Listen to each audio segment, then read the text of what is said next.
Well, Brink is a brand new title from Splash Damage and Bethesda, and it's an original new universe. It takes place on a place called the Ark, which is an immense artificial floating city, built at sea as kind of a contemporary green vision, but now existing around 2045. It's lost contact with the rest of the Earth, and it's the focus of a really isolated and horrific conflict, essentially on the brink of civil war. In the game, you take on a role playing either for the Resistance or the Security, and you take on a combat role that suits your preferred playing style. So you can be a soldier, an engineer, a medic, an operative, that kind of thing. Anytime you want, you can push up on the D-pad or middle mouse button if you're playing on PC, and it brings up a wheel of all the missions you could do right now based on who you are, based on what's going on with your team, based on what the bad guys are doing.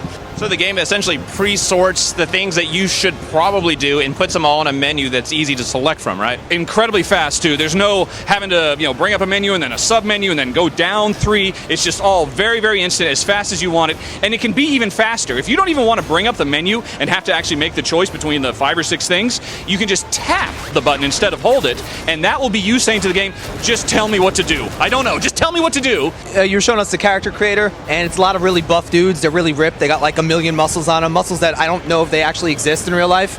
We got Olivier Leonardi. He was the art director behind Prince of Persia and Rainbow Six Vegas, and he really wanted a stylized look for the game that gave you those exaggerated proportions. So we also hired a guy called Tim Appleby. Now Tim, he's the guy who created Shepard in Mass Effect, and he's led our character art team really to create those characters so that we have a really unique, distinct look, and it's really our goal with the game. I mean, you look at it, it's high intensity. It kind of got like almost a Killzone 2 feel. I think a lot of people were saying, oh, it kind of looks like Killzone, but it's not. We hired Neil Alfonso. Neil Alfonso was the lead level designer on Killzone 2.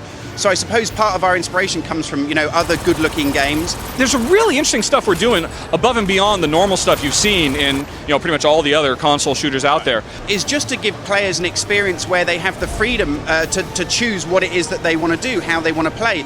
So you have the freedom in movement, for example, with a smart system, and that stands for smooth movement across random terrain. You choose where you want to go, making tactical choices. If you want to climb this wall, if you want to vault over something, if you want to slide under a table.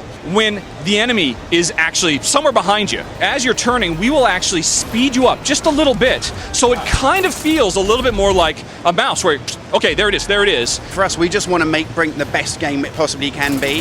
This will be the 3rd shooter from Splash Damage. And, we've always had that kind of mantra, the shameless pursuit of critical acclaim, that we love the idea of just trying to make games, that people really, really enjoy playing.